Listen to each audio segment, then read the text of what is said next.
There's the evidence. There's one. Bits of bike.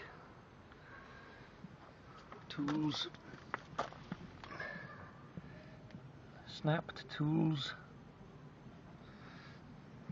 Trying to get these things off.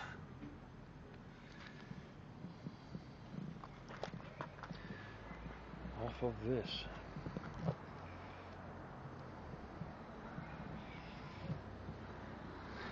There's one. Eventually came off okay.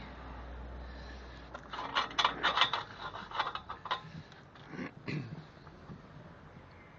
the other one. Not off yet.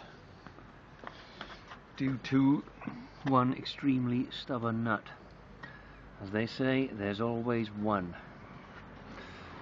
And in this case, that's it.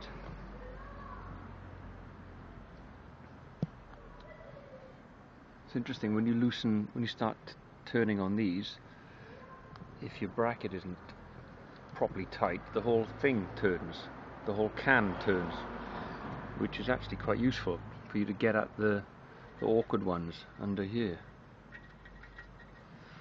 Anyway, back to it. One down, one to go.